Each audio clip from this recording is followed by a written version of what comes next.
evening once again, and welcome to another Doctor on Call for this week.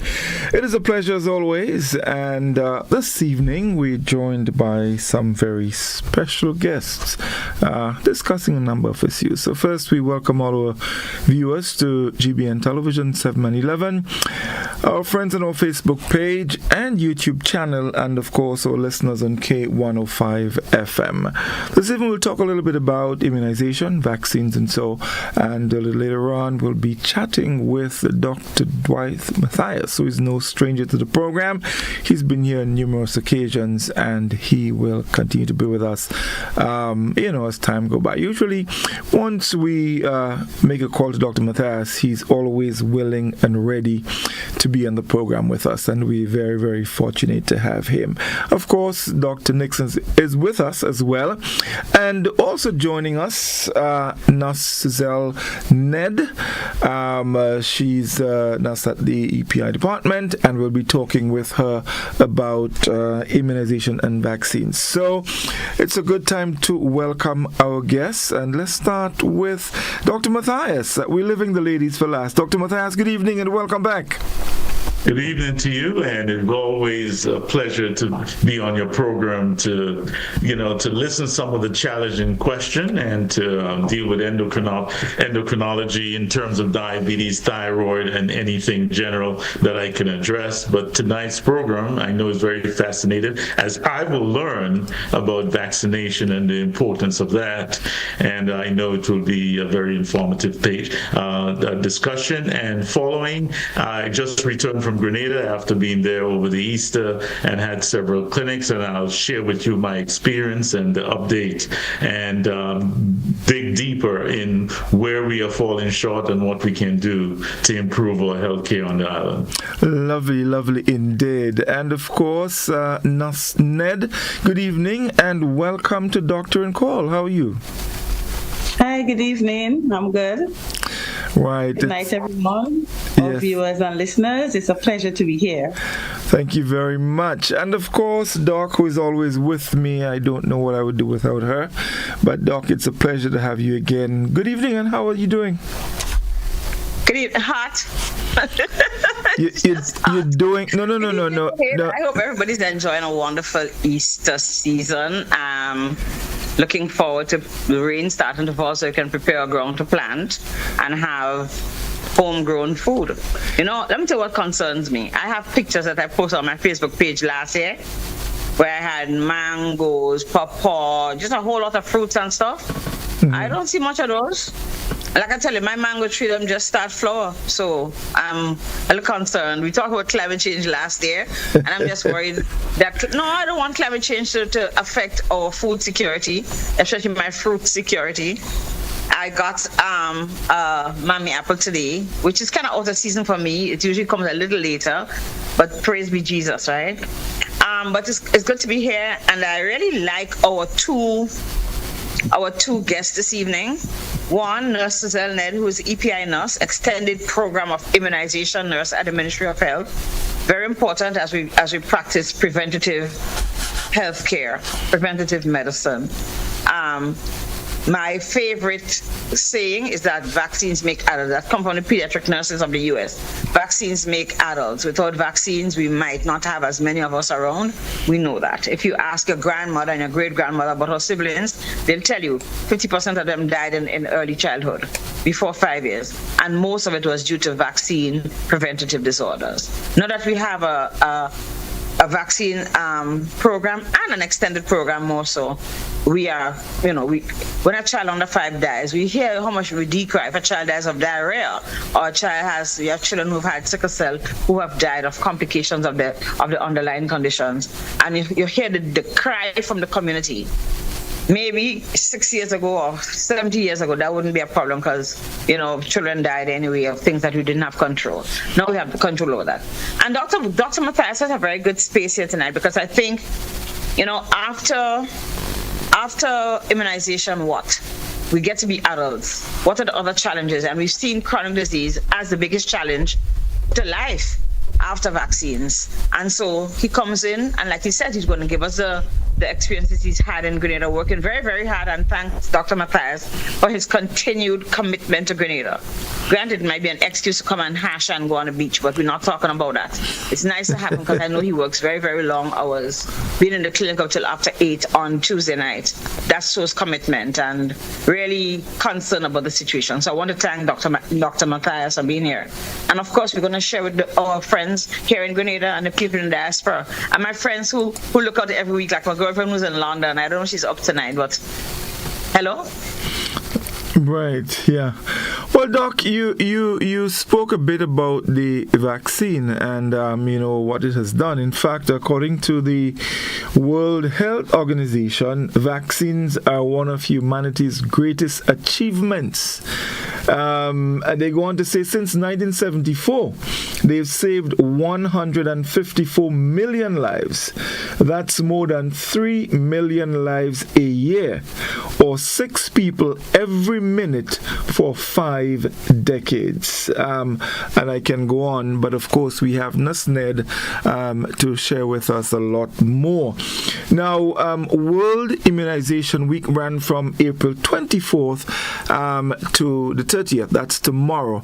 And I'm sure there's quite a bit that Nusned can share with us. So, Nus, good evening again, and thank you for being here. And we'd like to hear a bit more about immunization vaccines. But first, let me ask you, now usually when you hear about vaccines, the first thing that comes to mind is a needle, or you're going to get an injection. And we know it's more than that. So let's probably start there and share with us, when we speak of vaccines, exactly what are we talking about? Okay, good night again. So this week, as you correctly said, we are celebrating our 23rd annual vaccination week in the Americas. Under the call to action, your decision makes a difference. Immunization for all. We are not leaving anyone out. Immunization is seen, or vaccinate, it's seen as it's a lifelong process. It starts at birth and ends. Okay? It's a lifelong process. It does not end at 5, it does not end at 6. Okay, our last age for immunization here is age 14. When you have all 5 series, you're covered against the virus, let's say T-tox. So once you start from birth, you go up to the 14, and then we say you're covered for our T-tox vaccination. Now, our decisions, regardless of what they may be, they affect us one way or the other. Now, going back to Dr. Nixon, years ago, persons died from vaccine-preventable diseases, but we have passed that. And what I want to mention also, because of the great efforts of our persons years ago, the hard work that was done, we have seen the eradication of certain diseases. And sadly, because the guards have been dropped, or for whatever reasons out there, they are re-emerging, which is frightening to our shores. So, for this year's observance, we have placed in the spotlight vaccine-preventable diseases. And we must commend, I said, our hard-working and dedicated, committed healthcare providers, and even our advocates, champions, and sponsors in where we are today. Okay? Right, yeah. So we understand that. Now, during that week that you of course been doing quite a lot, share with us what has been happening or what you did during that week to sort of further raise awareness, because we know that there are people who do have their own opinions about vaccines. Yeah. So let's talk a little bit about what happened during that week of activities. Okay, so we started with a church service, on Sunday at the St. George's Cathedral. We were there on Sunday. We worshiped with the parishioners. And on Monday, that was yesterday, we had a motorcade. We went to River Road, we went New Hampshire, we were going Mount Parnassus. Now, what was happening there is that we were going house to house, or we were involving in the community so that persons, we had a speaker on, and we were encouraging persons to come out and get your vaccination. Now, there were also some specific children that were lacking certain vaccines, and we, by phone contact, we were able to have them come out, and they were vaccinated yesterday. I think that we started around maybe after 1 and finished about after 6. So we were out there in great effort. A great effort was placed in that motorcade yesterday, thanks to St. George's Health Center and the team. Also Ministry of Health and the support of Gavi and Paho and everyone. We had that a success yesterday. Now today we had screening at the fish market in St. George's. Lovely. And the number of the fishermen and fisher folks that came out, that's very good. That was very good. Very happy. Now tomorrow, God's willing, we have an award ceremony to award some specific persons for the hard work, as we say, and the commitment to the program. On Friday, we also have a health fair at the Esplanade Mall. We'll be offering vaccines, we're doing blood pressure testing and checks and stuff like that, and making persons more aware as to what's happening. Persons need to know about vaccines and how they work. As you correctly said, yes, it may be given via a needle, but it's the only way. I mean, we have some by oral drops, yes, but it's the only way that we can give persons inoculation, okay? So sometimes we make a big issue about the needle, or yes, Mr. Godfrey, but it's just one stick, one moment of discomfort for a lifetime of protection. That's how we say it. Okay, because it takes you way beyond. In your college life, you're going even to the US, you have to get your stay. Vaccination continues throughout. It never stops. It never stops. Yeah. Next slide, I want to ask a question. Yeah. Can I ask a question? Yeah, sure. Yes. So what are the vaccines that we get, and what are we trying to prevent within this whole EPI? What is it? Because people hear about vaccines. What are you giving me a vaccination for? What are the diseases on the card that you want to make sure we prevent, especially in our children? Okay, so we normally start off. Okay, before I go there, Doctor, I wanted to say Saturday, May the 3rd, we have the national event at Pearls. We have a family day and a health fair at Pearls. So that was the last thing I was going to say, from 9 to 3. Right. Okay, so back to our vaccines now, which we start off at 6 to 8 weeks. May I intervene? Just a moment. Just one point clarification here. We have to understand that there is organisms out there called viruses and bacteria, and they want to survive, and they will do anything to survive. So when they invade our body, they create problems that we cannot resist, or our immune system is not strong enough to resist. Right? I just want to put that foundation there. Those viruses and bacteria out there, their mission is to survive forever, and when they inhabitate us, or when they get into us, that's where the problem is. And what kind of defense mechanism that is required to prevent them from multiplying exponentially within our body. That's what causes it. And one more thing. Remember that vaccines need living tissue to survive. Yes. Viruses need living tissue to survive. So that's why we inoculate our bodies. You know, we're keeping something inside of us, because that's where they're going to seek refuge, so that they can proliferate. They can magnify their numbers. Okay, wonderful.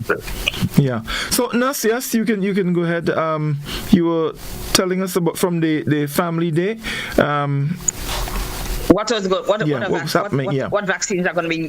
What do we do? What is our vaccination program like? Okay, so we protect against diphtheria, pertussis, or whooping cough. We have tetanus, we have measles, we have mumps, we have rubella, we have polio. We have the human papilloma virus vaccines given at the age of 9 to 10, and We have the tetanus toxoid, which is given at 14. We also have introduced to our new EPI schedule, we have the pneumococcal and we have the rotavirus vaccine. Right. Quickly, COVID is that part of the thing now? Because COVID was the big thing with vaccines and all of that. So, is it on your schedule as well, or not yet? No, it's not. Not part of the EPI. It's not part of it. Okay. Wonderful indeed. All right. So, just going from what Dr. Matthias said, Nurse, these viruses that invade us, all right, when we get the vaccines, how do they work to keep us safe from these viruses and bacteria out there that can actually harm us?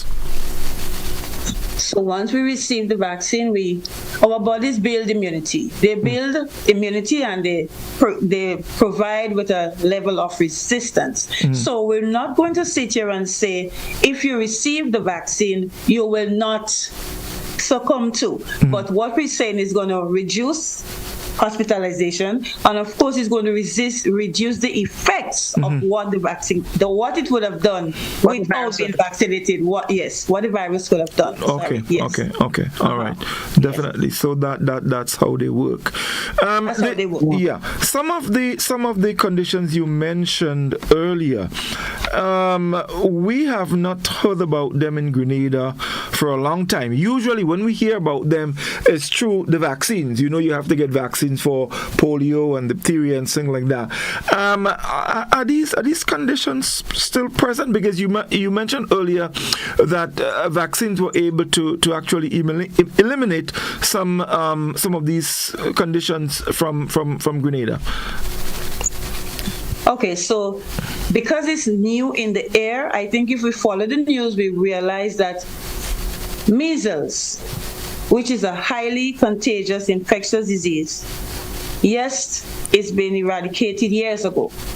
But because of the guards falling or dropping, we realized that we had 2 deaths so far, I think, in the U.S. for this year for measles. 3, actually. Also, 3. During the launch of our immunization week, for this week on Saturday, mention was made of 2 countries specifically.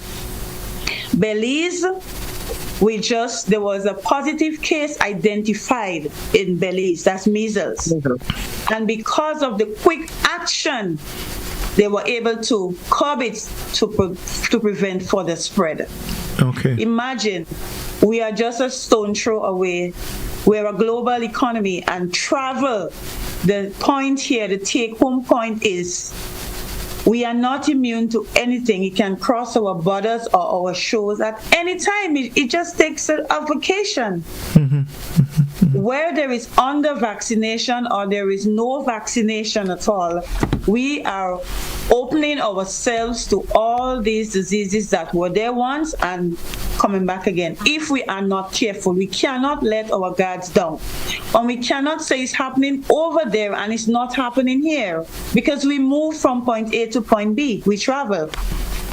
Another thing to Grenada was mentioned, because we're taking the bold step and we are introducing 2 new vaccines that we didn't have before on our EPI schedule. They're not new to the ears of persons, but they're new to us. The pneumococcal and the rotavirus. And we're very pleased and happy. Thank our sponsors and also the Ministry of Health for bringing in those 2 vaccines.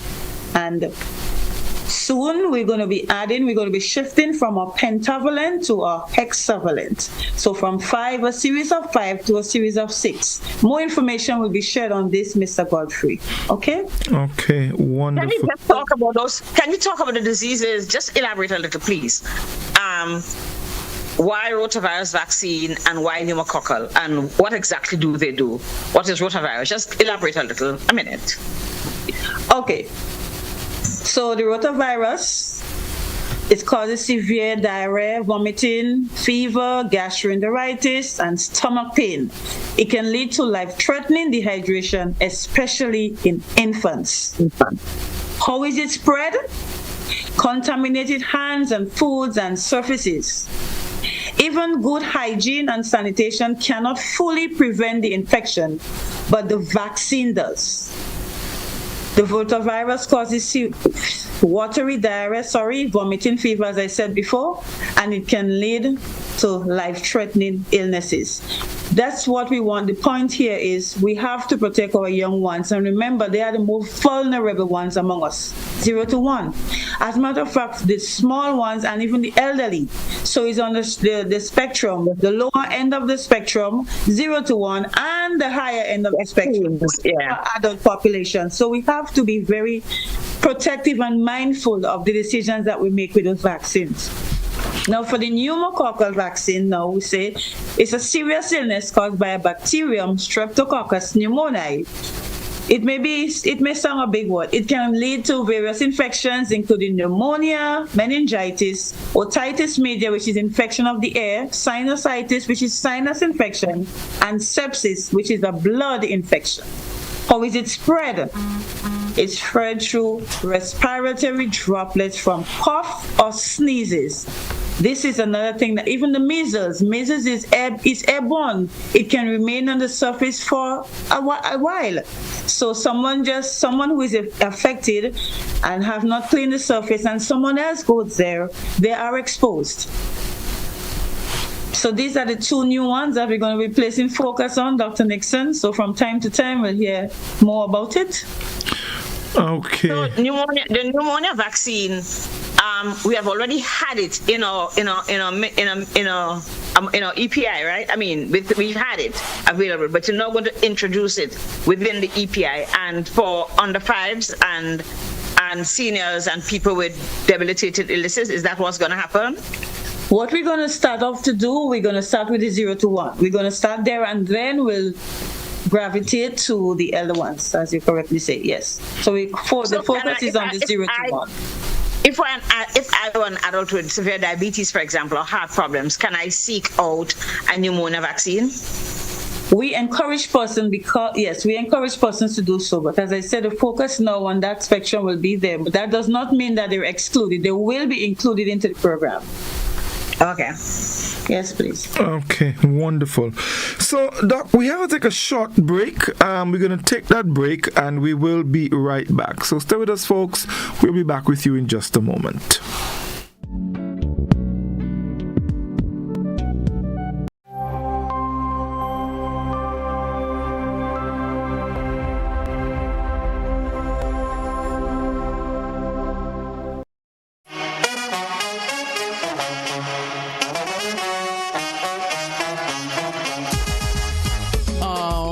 It happens to all of us.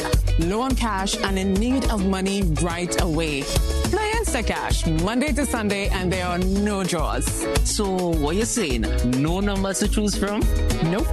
And no draw sessions to wait on? Nope. And we can play it anytime and any day? Yep. Including Sundays. Instacash. Ask for it by name and choose from a wide variety of games as low as $2 and win instantly. It is fast, it is easy to play, and you win cash right away. Must be 18 years or older to play. NLA, making your dreams come true. Good evening, viewers and listeners. Welcome to the National Lotteries Authority's Daily Pick 3 Multi-X Evening Draw for today, Tuesday, April 29th, 2025. I am Anisha Charles. With me this evening is Ms. Kenny Edwards from RSO and Company Limited Accountants and Advisors, whose purpose is to ensure that this show is conducted in an accountable manner and the game balls with industry standards and in a way tampered with. This evening, we were pleased to announce another hosting of the Buy $5, Get One Free Daily Games Bowl. This amazing promotion runs from now until tomorrow, April 30th, 2025. Here's how it works. For every $5 you spend in single ticket and daily cash for Daily Pick 3 and Playway, multi-X excluded, you will receive $1 free quick pick ticket. For daily cash for and daily pick 3, the ticket will be of an inline bet. Remember, the more tickets you buy in increments of $5, the more you free quick pick tickets you will receive. It's time for this evening's winning numbers. Good luck to you. First number this evening is, check the tickets in the meantime. First number is 7, second number Second number is 9. Third and final number. Final number is 1. Let's recap those numbers. Sums on the screen. Check your tickets. First number is 7. The second, 9. Third and final is 1. So that's 7, 9, and 1. Congratulations, all our winners. It's now time for the multi-extra. Hope you got your tickets out. Let's play and good luck.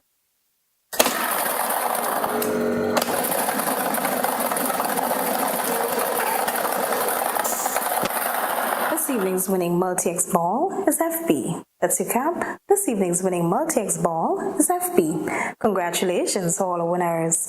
For Pick 3 at multi-X tickets drawn this afternoon, we had a total prize payout of $9,085 with a total of 59 winners. And of course, congratulations to those of you who are part of this payout. Stay tuned, we have to play with multi-X drop next. We'll see you soon. Welcome back, everyone, to another Play with Multi-X evening draw for today, Tuesday, April 29th, 2025. I am Anisha Charles. With me again is Ms. Kenny Edwards from Morrison and Company Limited, accountants and advisors, whose purpose is to ensure that this show is conducted in an accounting manner and the game balls with industry standards and the know is tampered with. Let's play with value your dreams and win your way. Good luck.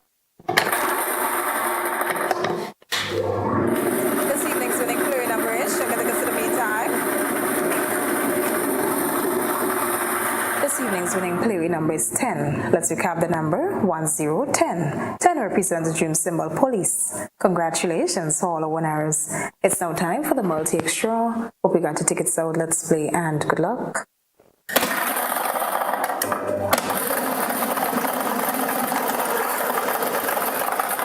This evening's winning multi-X ball is FB. Let's recap. This evening's winning multi-X ball is FB. Congratulations to all the winners. For Play with multi-X tickets drawn this afternoon, we had a total prize payout of $51,960 with a total of 522 winners. And of course, congratulations to those of you who are part of this payout. Stay tuned, we got your daily cash with multi-X drop next. We'll see you really soon. Welcome back, everyone, to another daily cash with multi-X evening draw for today, Tuesday, April 29th, 2025. I am Anisha Charles. With you once again is Ms. Kenny Edwards from Morrison and Company Limited, accountants and advisors, whose purpose is to ensure that this show is conducted in an accounting manner and the game balls with industry standards and the know is tampered with. At this time, your tickets at hand. It's daily cash for more plays, bigger prizes. Let's find out what this evening's winning numbers will be. Good luck to you.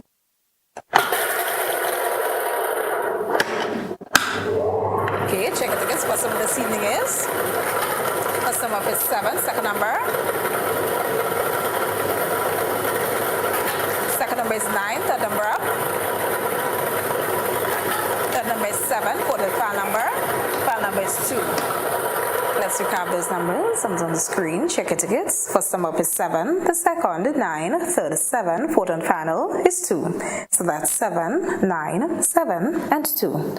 Congratulations, all our winners. It's now time for the multi-extra. Hope we got the tickets out. Let's play and good luck.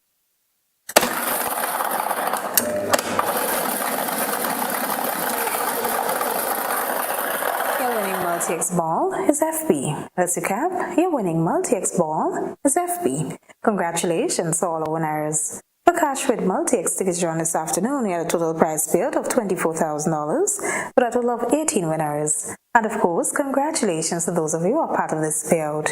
We only play all the games of the National Lotteries Authority, support sports, culture, and nation building. Thanks for joining us. Have a wonderful evening.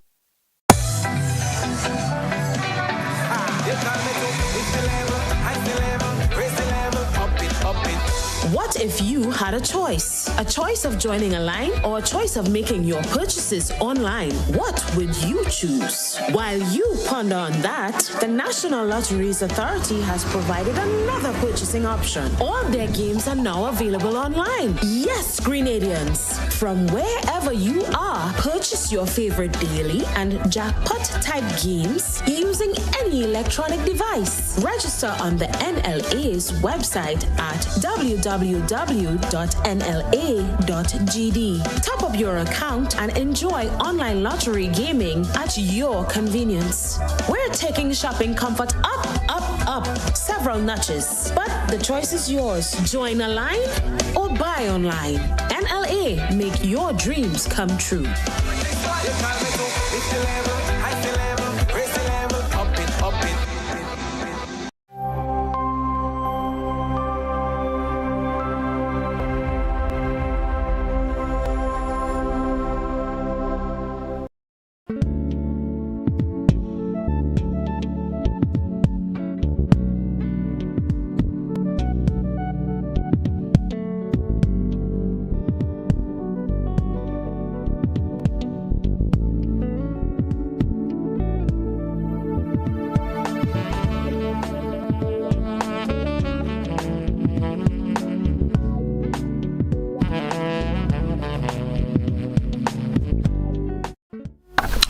Welcome back, everyone. It's Dr. and Call, and we've been chatting with you a bit about, the importance of vaccines, of course, and immunization.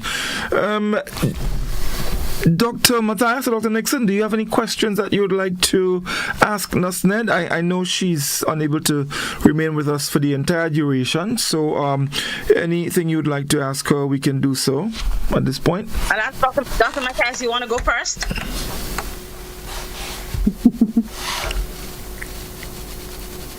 Okay. All right. One of the questions I have is that there are many folks out there today who are against vaccination. And Ms. Ned, can you convince them why it is important? I know everyone has their choice. And, can you convince them why it's important for the public good or even for their health that vaccination is important? All right, Dr. Matthias. Immunization programs are a fundamental tool for eliminating life-threatening diseases that still affect our population, and as such is one of the most cost-effective public health strategies in history. Now, the expanded program for immunization is there too. We are there to protect. We are there to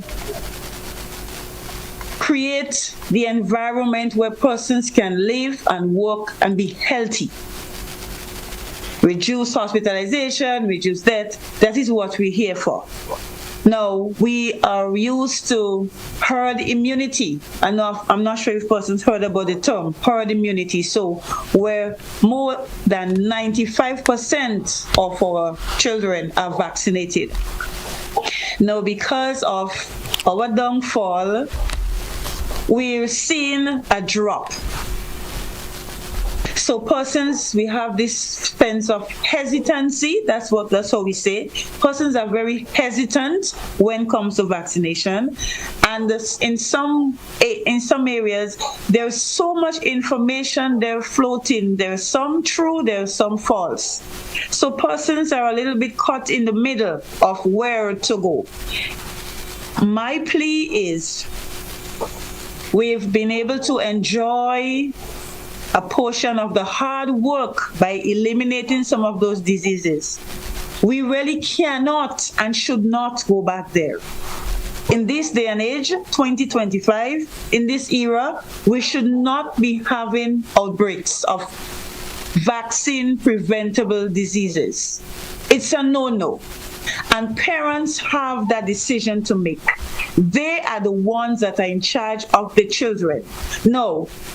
Look, listen to this, Dr. Matthias. There are adults, or even adults, they go to study, let's say, in St. George's University, or even for overseas purposes. If the mandate is to receive 5 vaccinations for entry in the U.S., they come for 5 vaccinations for entry in the U.S. They make sure that they get the vaccines to go to the U.S. or to have study. Why, on the other hand, our youthful population, our youngest population, why are we not vaccinating our young children? But you as an adult, you want to get into the US, you want to get into study, you're coming to have yourself vaccinated. It's unfair. It's unfair. It's a burden to the country, and it places extra and excess work on community workers. And this is where we are. So we are pleading. Persons, if you look around, it's there to see. The evidence is there to see. How many of our young persons know what moms look like, for instance? There's no moms existing among us anymore because the vaccine is there to protect us against those things. We need to take advantage of the situations, and we really cannot go back to where we once were. As Dr. Nixon said, years ago you would have accepted that happening, but not now. Not now. We need to take a stand. We need to get with it, understand what vaccination is, what vaccine is, how it's effective among us, and how we can go on living healthy, happy, fulfilled lives. I remember as a young boy in South St. George's Government School, we usually had those vaccine time in school where the nurses come and inject us, I remember those days. It was scary. We all were scared about it, but we all received our vaccination. I remember the polio. I remember the BCG. I remember all those other vaccinations that I received as a young boy in school. Do we still do that on the island? Go to the schools and vaccinate those who didn't receive the shots? Funny how you said that, Dr. Matthias, because it's still happening. And look at your age, it's still happening. No, this is an area where it's sensitive to some. It's not really accepted by all, but it's sensitive to some. Because some parents, because they don't have the time and the children are in the daycare, in the schools, it's a good target for us to go into the schools, but not without permission of the parents, of course. Here we're back with the parents. The decision the parents make affects the child and the community and the country on the whole. So we still go out in the schools. Some parents, they buy into us, and we're happy to have their support. We are very happy to have those parents who support us. Kudos to you all. In all districts, in all parish, we are happy that we can come in and vaccinate your child for you. We like persons to come to the clinic, however, but if that's one way that we can reach out to you, we are here to do it. Okay, wonderful indeed. One quick comment and before, because I listen to Nurse Ned, and where vaccines are available universally everywhere in the world, there's no need for 2 children to die in the country that calls itself the most developed in the world from something as simple as measles. And while people, because I think we still have a lot of education to do with our population, because while someone will say, measles is just a little rash, it's not just a little rash, it's manifested by a rash. But there are other organs like your brain and your lung and your kidneys that are affected by the virus, and they can cause long-term effects. And of course, it can cause death. It can cause serious brain damage, right? And pneumonias, right? And it can cause death. And apart from it's so contagious. A child just has to breathe into another space.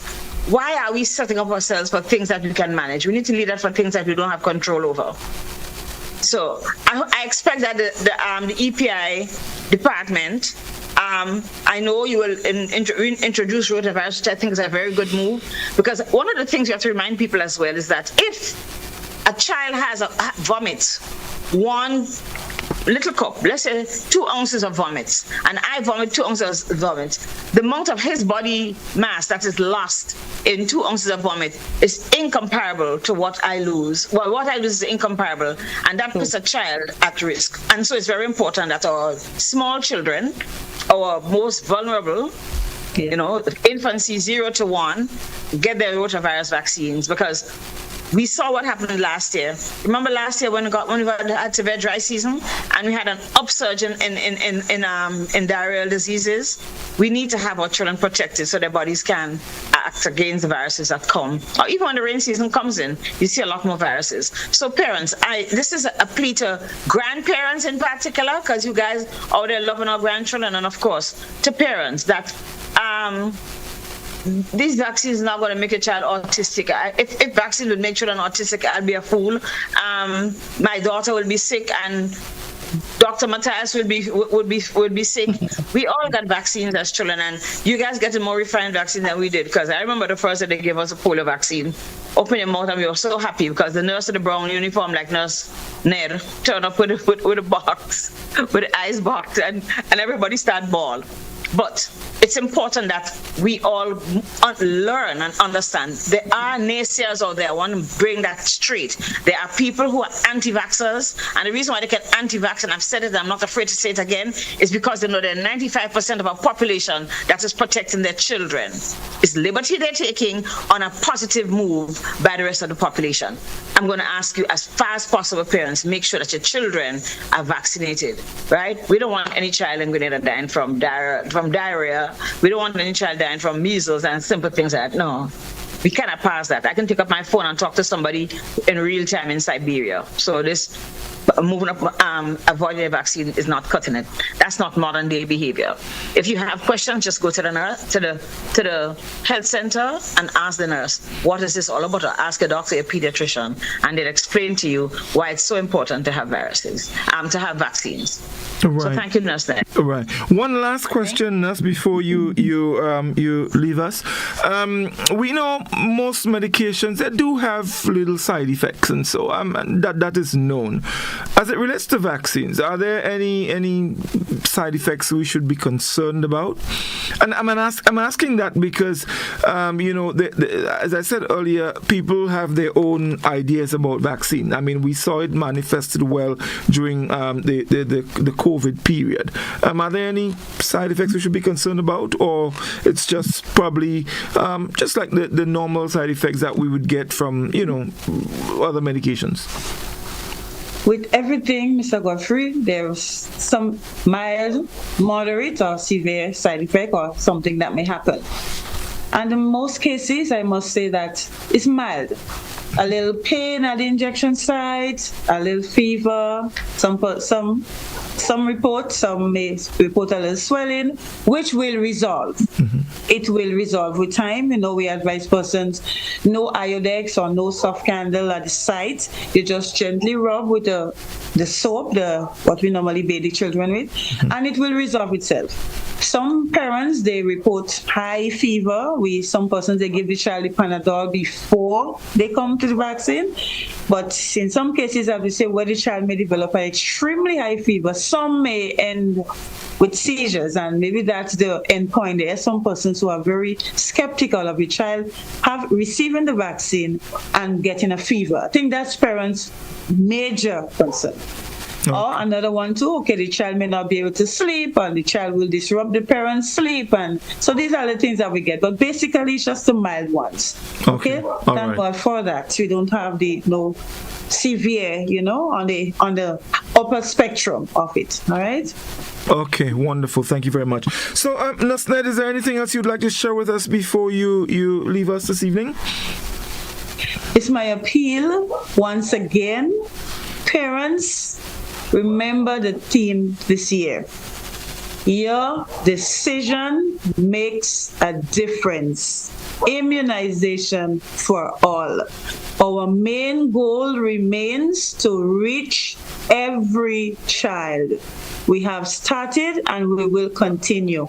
All we need from you is consent. All we need from you is say, yes, nurse, you can go ahead. And I want to remind the parents of the 9 and 10-year-old boys and girls out there, we have the HPV vaccines, which is very important for cancers. We cannot leave that out. Please, parents, be on board with us. Come on board with us. It's one dose for life.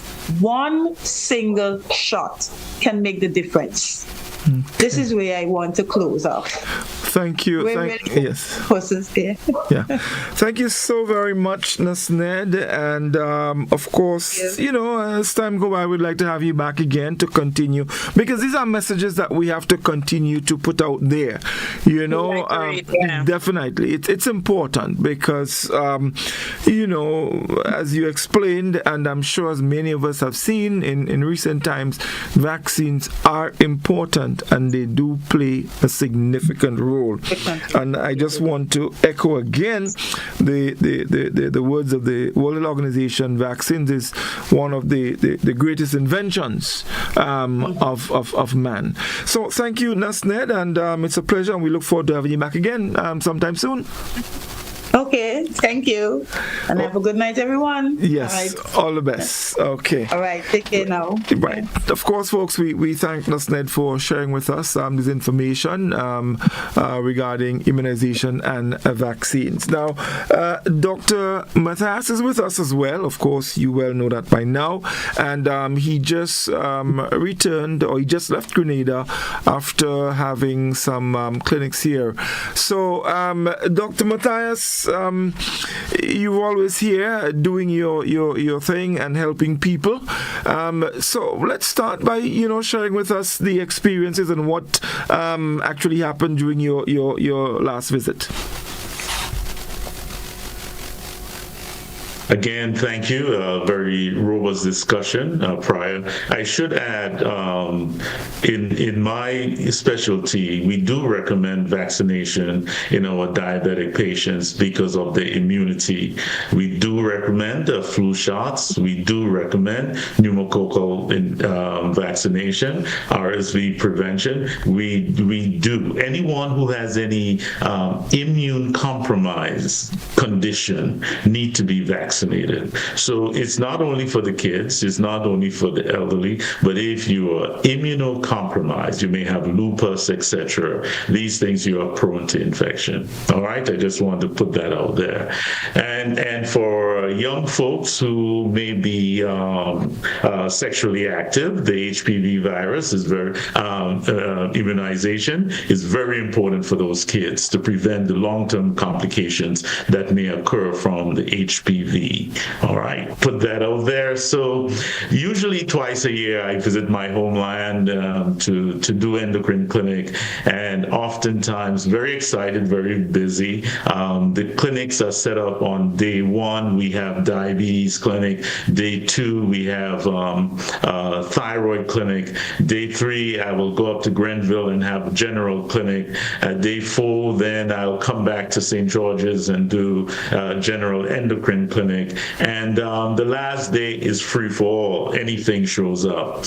So this year, the first day clinic, very busy. The diabetic clinic, I saw both the type 1 and type 2 diabetic patients. And the youngest one was 5 years old. Oh, boy. To the elder one, who was, I think she was 95. So I'm seeing the span of diabetic patients out there. And I must say that it is becoming a challenging experience because there are some good medication to help improve blood sugar on the island, but I have to compete with our culture. Our culture is really preventing the aggressive management of diabetes. I have to compete with the bush, quote in quotation mark. I have to compete with the disinformation regarding prescribed medications, and so it's lots of education that I need to get out in our community. Other things that the challenges are, the cost of medication needs to be addressed. And because of the cost, we are using medication today that I will not use in these United States. So it's what's available I have to use. And there are other more, should I say, therapeutic agents that you can get benefit from. For example, you're a diabetic patient with heart disease. There are specific medication out there to help you with that. You are diabetic with kidney disease or kidney progressing chronic kidney disease. There is specific medication we can give you to help in diabetic patients. You are a diabetic patient that may have little extra pounds that you could get rid of. We have medication to help you specific for that, and on and on. If you're a diabetic patient with heart failure, fluid around the heart and in the lung, etc., we have medication medications that can help you, but the limitation that exists within our community is an uphill struggle. And yes, we're going to get there, but we are going to work with things. Another thing that I find was very interesting, I think about 2-3 years ago, I introduced the continuous glucose monitoring device on the island. And that is such a powerful tool that someone can follow their blood sugars for 24 hours for a period of time and understand what the foods are doing in regards to how the sugars are going up. So let's say you decided to, have some waters, a soup or something, and you're enjoying it. But if you have the fig, the dumpling or whatever in that pot, you can see how that is the sugar is just rising, and you will understand, whoa, I got to cut back the portion. I have one individual who has been on that, and she was on high doses of insulin. On my return visit, she was off of insulin because she changed her lifestyle, because she recognized what was happening. So that's a powerful tool. But then again, the cost of those devices. You just only have to wear it once and just get the idea and lifestyle change from that. And, we are doing better, but there's room for improvement, and hopefully we will get there. Now, another thing that is challenging, there's lots of type 1 diabetic kids on the island that truly need assistance in managing their diabetes, because if we don't do it in the early stage, they develop these habits that is tough to break later in their mid-teens, young adult life. And we just need a stronger team approach in managing our kids, our young individuals with type 1. Those are individuals who are dependent upon insulin.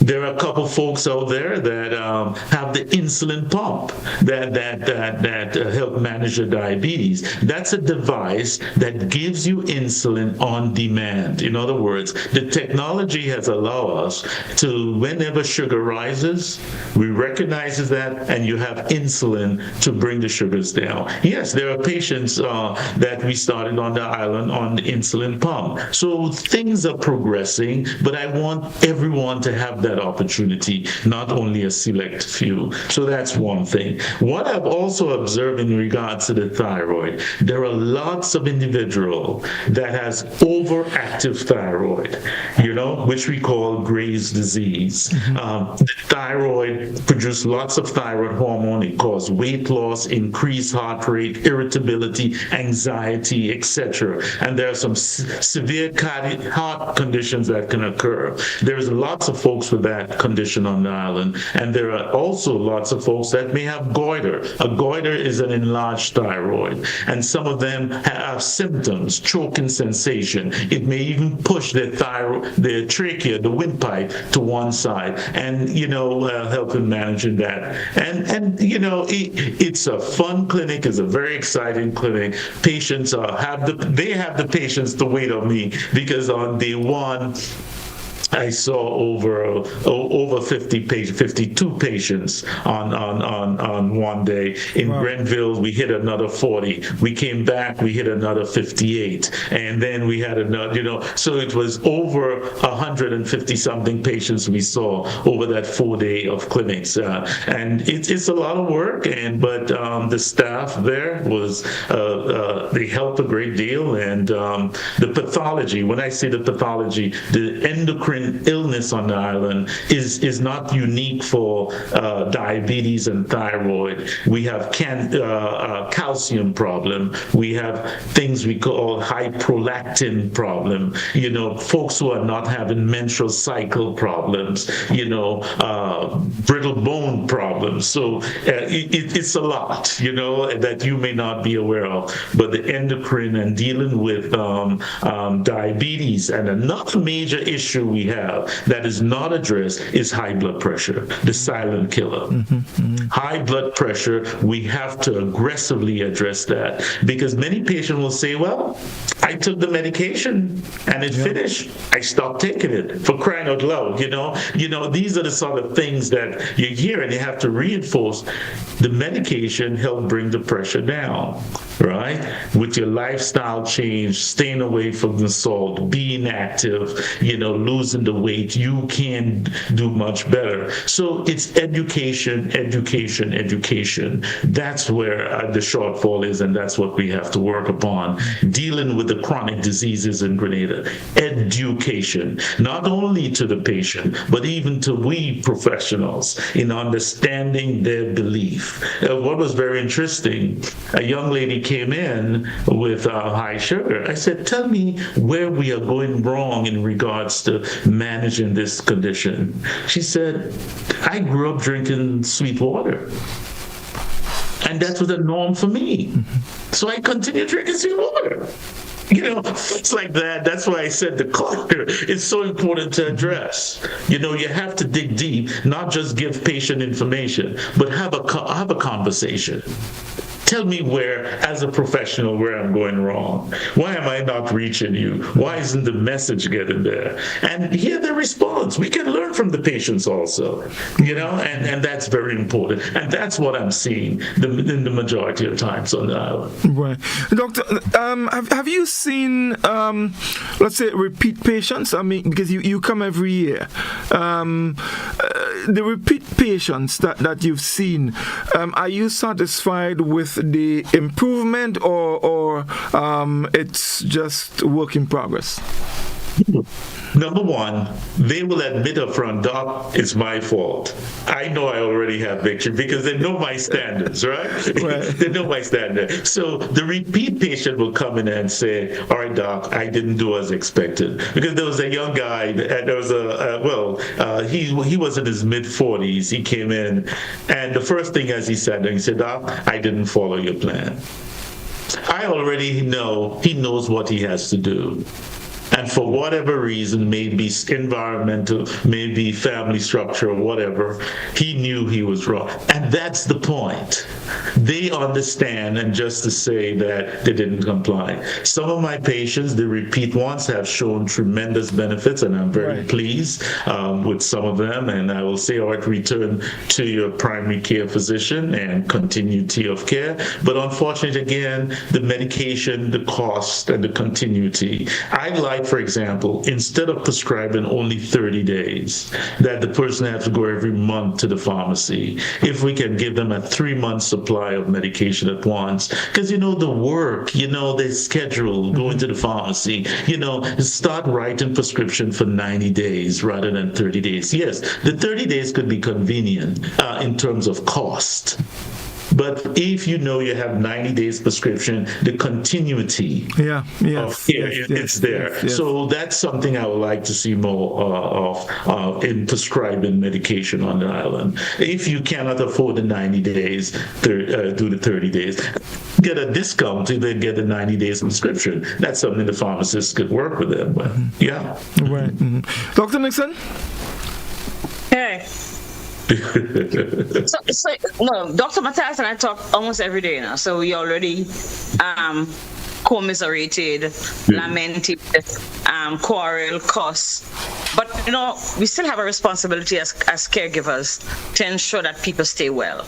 And I'm sitting here reminiscing on Nurse Ned's role to keep people alive, right? So we're saying, take your vaccines and become healthy adults, right? But then there are other things that we need, because if you look at the statistics, 60 years ago, you didn't have that percentage of your population with diabetes. We cannot eat different, we are more active and all the rest of it. But you also had a smaller population, one, right? And people whose lifestyle were a little different. Yes, Dr. Matthias, some of us drink hot water tea, but we only drink it when we're little children. Some people continue it all along. I met a young lady yesterday who is not diabetic as yet, but she's 16 and weighs 242 pounds. She doesn't look like that, but that's what she weighs. And when you hear the nutrition practices in a household, it frightens you. In the last year, 2 years, 3 years, we have been talking about labeling foods,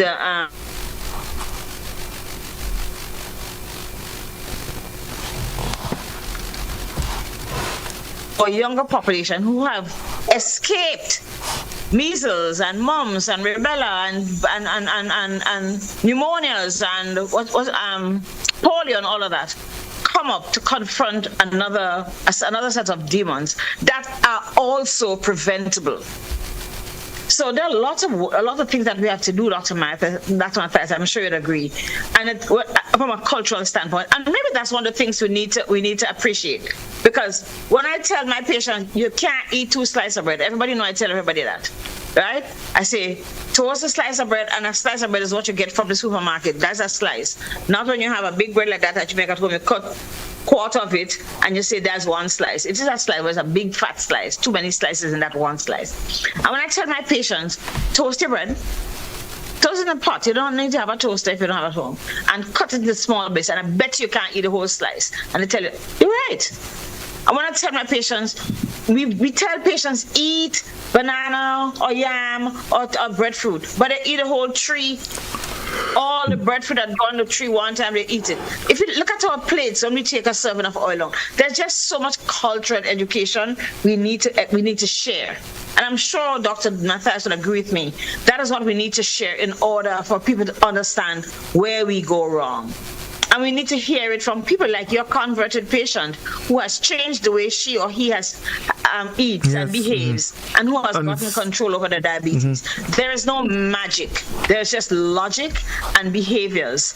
And it is a long road, but it's going to have to take also into consideration all the players. It's going to have to be general practitioners, private practitioners, people in the hospital, people in healthcare center, Ministry of Education, Ministry of Finance, who says, oh,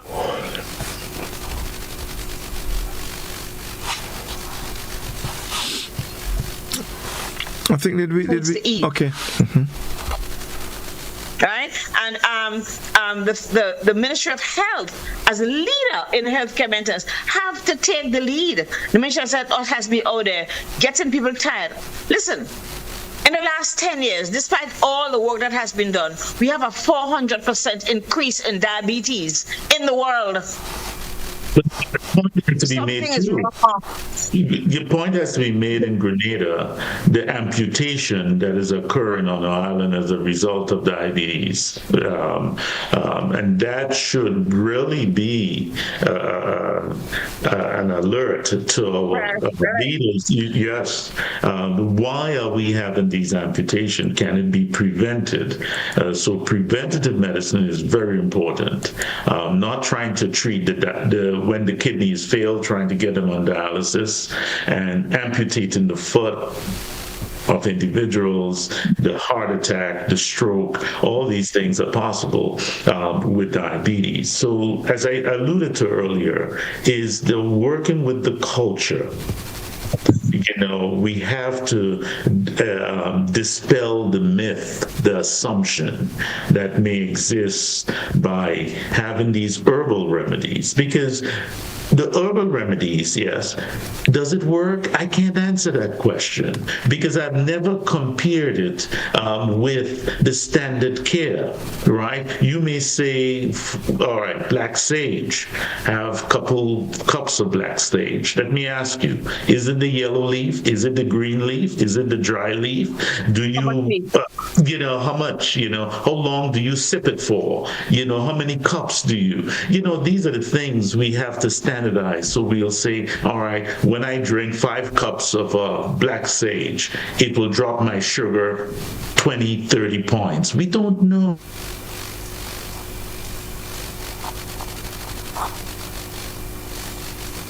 It's the culture, and we have to address that to really see some endpoints. We just can't put our hands up and claim that there's nothing I can do. But you can have a conversation and challenge the patient to why they are not complying, why they're using alternative steps, and go from there.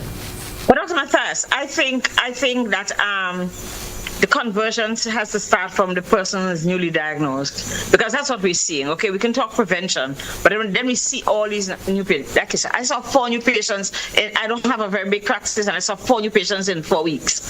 For me, that's alarming. Okay, maybe I'm looking for it, but it's alarming for me, right? But what do? I spend an extra 10 minutes explaining what diabetes is. You can't just write prescription and send the patient home. And then I tell them what is going to happen if you don't control your blood glucose, how the sugar works as a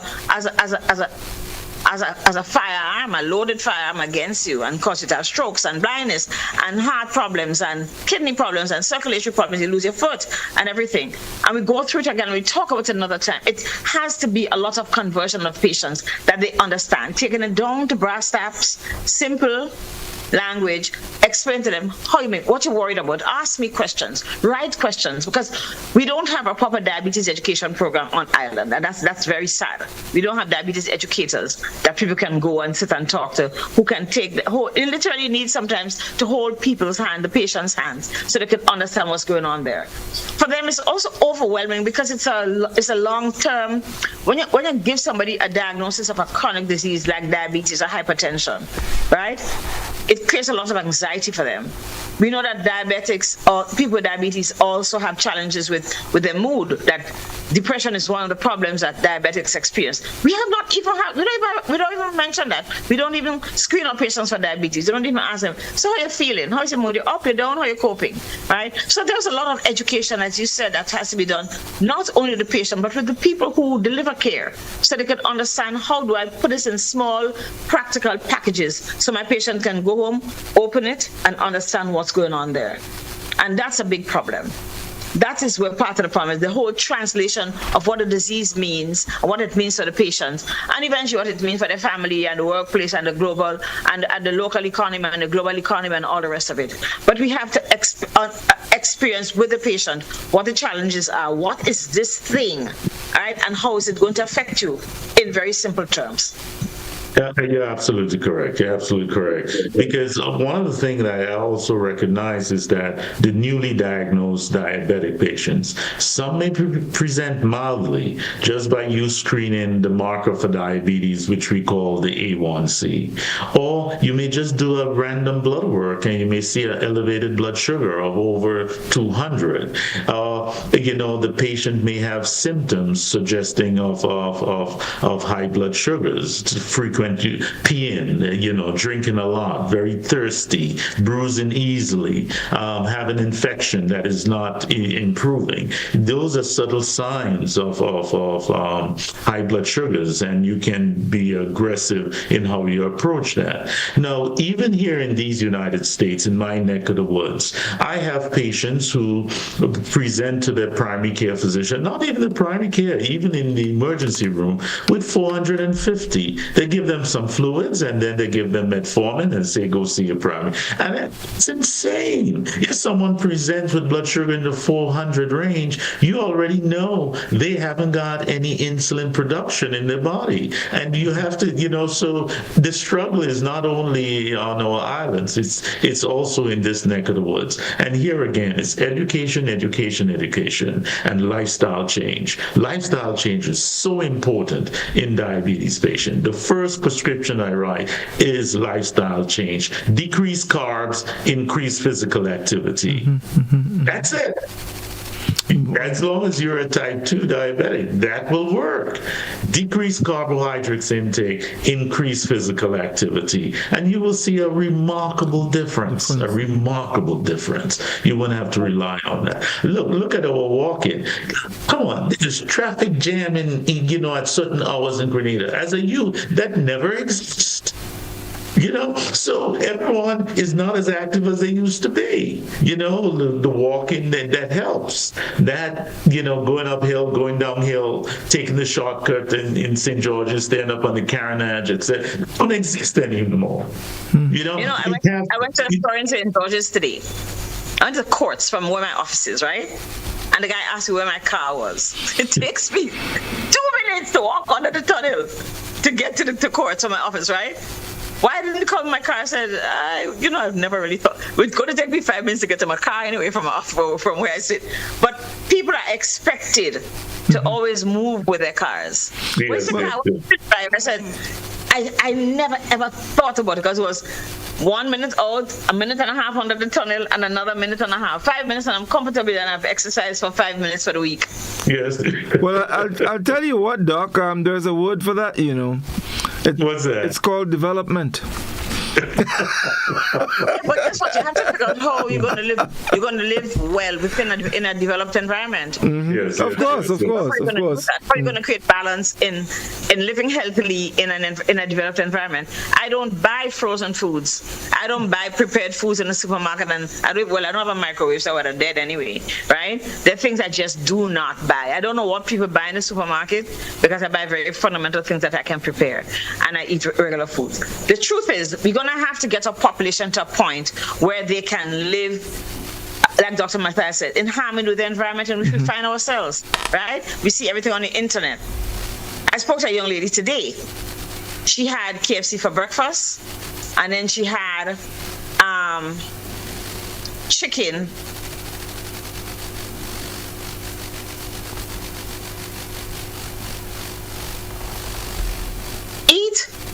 KFC, and I'm not saying I'm not going against KFC, I'm just saying if we're going to go with food that have a lot of fats and a lot of salt and all the rest of it, that are going to predispose us that, like I tell you, I get away from, I dodge the bullet with the infectious diseases. Non-communicable diseases, here I come. You want piece of me?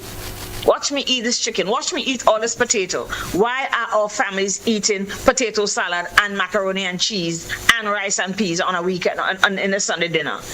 And yes, while we have improved from an economic standpoint, we still need to remind people that spending money and eating like that, all that kind of food is just what you see on TV is not real. People take one teaspoon. Doc, you have to remember, let's go back about 20 years ago, or even before that. Before you eat that Sunday dinner, it's a Sunday, you went to church, walking, and then you go on the beach or you're outside. Because I remember Sunday morning was the cricket morning. We had to play cricket that morning, or soccer, etc. Right? Then after that match, we go on the beach. We go down to Pandy, or we right in the lagoon, the road there. You jump over and you swim and you do stuff.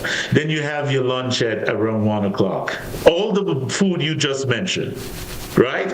Remember, I was burning energy up. Then you go to Sunday school. And then from Sunday school, then you go to Tantine, or you go up to the zoo back in those days. I'm talking, you're walking. You see what I'm saying? We walked. Today, they will eat that food and the thumb is doing something on that cell phone, not active. So again, it's culture. And, we just have to empower patients. Start at the school. Why we are doing these things. And again, how much funds in our budget is put into chronic disease management, to educate our community as a large, and to get access to good medication out there that can improve outcomes. Okay, wonderful indeed. No, it is very important, and I think a lot of times we take things for granted. One of the things I've experienced or seen and heard from people, so you diagnosed with probably diabetes or hypertension, you get your medication, you take your medication, but you continue doing everything you used to do before, because you become reliant on that medication to solve the problem for you. Doc, can that work? It will not happen, because you didn't change the culprit. You didn't change the cause of the condition. We just put a bandage on it. Because a new technique I use now with patients, right? When I start them on medication and they return and I see some improvement, I said, okay, our next task is to get you off this medication. When are you willing to do that? I start doing that now, saying, all right, you see that the medication has improved this condition. Let's see if your lifestyle change can allow us to taper off the medication. That's a new technique I'm using. Yeah, so lifestyle change is very important. So if you don't change your lifestyle, you will see that the dose of medication will just increase. And then you'll have to add another one to it. And you end up using 3 pills to control the condition. And then that condition creates a complication. And then you need a more 3 pills, pills yes. plus another medication with that complication. And so it goes. Dr. Matthias, Yes. I want to, I'm not going to talk because I tired talk about it. I want you to talk about the elephant in the room. The alcohol, so available, so abundant, so malignant that we engage in. And we had a conversation recently about alcohol and cancer. And but yet, we still consume a lot of alcohol here in Grenada and in the Caribbean and in the diaspora. We consume too much alcohol. And I don't mean just rum. I mean everything that is an alcoholic beverage. So I want to ask you to just address that, please, because people forget that alcohol is made from sugar. But you have to understand also, it starts with the culture. Look, as a young boy growing up, every corner had a rum shop. So you become desensitized to the word alcohol and rum because it's ingrained in your culture, right? So no matter if you were whatever religion you was, you recognize, go on the Carnage, how many rum shops or places you could have a shop there, any main street or non-main street, you always have that there. So that's another thing that has to be addressed in terms of our culture. Look what we have done. Our sugar cane is not making sugar for us, it's making rum, right? Because, so here again, you see what is happening. I drove through, when I was going up to Grenville, drove through St. David's, and I see all these sugar cane and so on. And then the thought came, why are we not making brown sugar or whatever? But it's converted to rum. So those are the sort of things. So you have to look at the culture. Now, with alcohol consumption itself, one of the main thing that happens here is your liver. It destroys your liver with the exposure and continuous exposure. And look at the proof of alcohol. What number is it now? I mean, this thing, the body now has 75, yeah.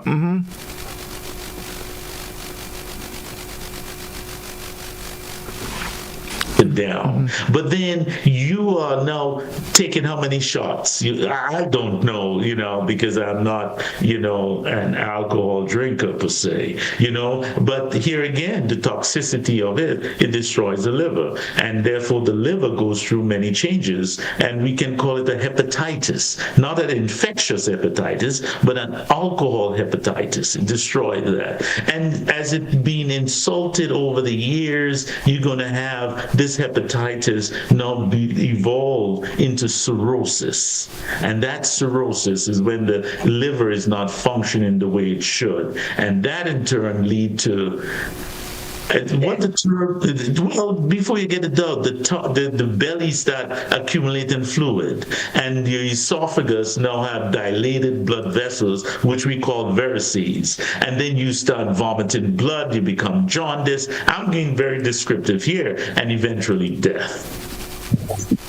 So here again, this is something that is underdiagnosed with many of our patients on the island, and it needs to be addressed because even alcohol can cause blood sugar to be elevated because they have sugar alcohol. That is a problem too, and so it's a major issue that's something that you need a forum with a hepatologist, a liver doctor, to really go in depth and outline the intricacies of alcohol and the effect it has on not only liver, it affects blood pressure also.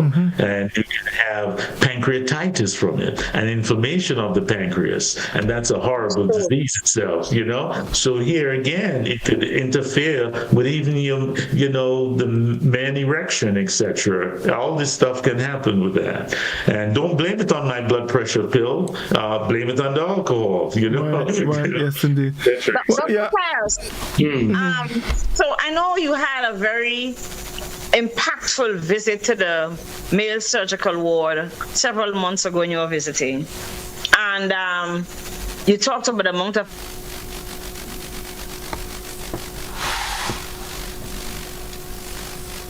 with amputations, particularly due to diabetes, were also alcohol consumers? No, but that's a very interesting question. That's a very, very interesting question, because the alcohol itself can cause some peripheral disease, But alcohol is sugar.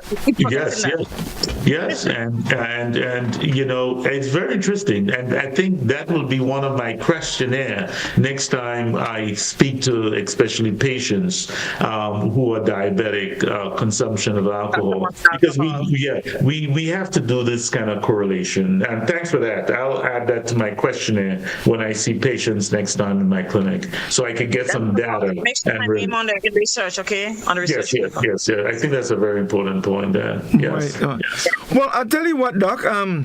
It's always such a wonderful thing, and I always wish we can continue, but time has gone past us, and so we have to put a wrap on it here. But as we close, let me just give you 30 seconds quickly to say something to our listeners before we wrap.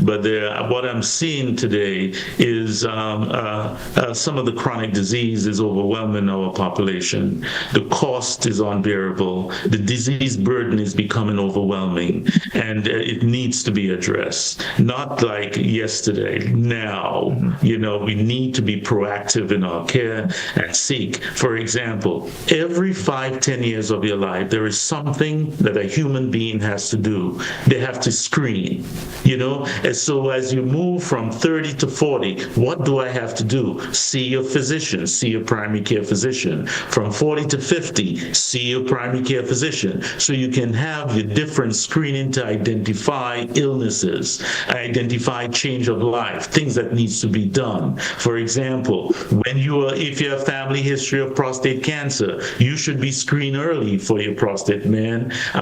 If there's family history of breast cancer, you need to be screened earlier or seek advice. When you're at the age of 45, you need to have your colonoscopy, things like that. You need your prostate to be examined. No matter how you think about it, the taboo, examine, you have to put that aside, because by the time it's diagnosed as stage 4, it has spread throughout your body. Yeah, so, every timeline, you have to see your primary care physician and be examined for that high-risk disease. But that's the kind of message we'll be promoting in Grenada as we move forward. Dr. Matthias, thank you so very much. Always a pleasure, and of course, we're looking forward to having you back very soon again. Dr. Nixon, your final remarks, 30 seconds. Sure. So I think tonight's discussions is just two different phases of on the lifeline of our patients. One, where we have for the most part implemented programs that we know save lives and make people live from childhood into maturity, only to be confronted by the diseases that are chronic diseases that come often as a result of lifestyle. I think we now need to take the kind of precautions that the people who did vaccine take. Make sure that it happens. It's going to have to be an integrative practice. It's going to have to be from home, from school, what you eat, where you go, whether you drink alcohol or not, whether you get screened or not, right? Facilities available. The government is going to have to, the Ministry of Health is going to have to take the lead. Us as physicians, I'm a primary care physician, Dr. Matthias, I must know that I have a person with diabetes. If Dr. Matthias is around, he should look at them and give them some counsel, because patients do appreciate when they get sent to a specialist. They understand the importance of managing themselves. So I think it's important we see all that's happened tonight as one big picture with different flashes, different times to take the picture. I hope that we can all continue together, collectively want to support the primary care practice of vaccines, that you get educated and understand that, look, this thing don't cause autism. There's so much people I know that we have autism, right? And all the other things we've heard about it. And if you want information, seek out information. And at the same time, as we and as our children grow, that we teach them lifestyles that would enhance their longevity. So we're going to be like the Japanese who live into the late 80s, right? We have the possibility, and like I say every day, only 110,000 people. So tonight, as usual, learn one thing, that vaccines are important and that lifestyle changes are also important. And just lifestyles is important. Eating not too much, don't drink, exercise, take care of your stress and all the rest to prevent chronic disease. Implement this into your family as you go along. And I'm sure we're going to have to be back. I want to thank Dr. Matthias again for his commitment to trying and restore wellness in our Grenadian population. And like he said, not only diabetes, but other diseases related to the different glands in our body, endocrine diseases. So thank you, guys, and good night, Grenada. Yeah. Enjoy the day off on Thursday. Yes. Be safe, please, everyone. Thank you very much, Dr. Nixon. Thank you again, Dr. Matthias, for being here. It was indeed a pleasure. Thank you, folks, for staying with us. And of course, don't forget, tomorrow evening you can join me 8:30 for another Kaiser Talk. Until then, to have a good night. All the best.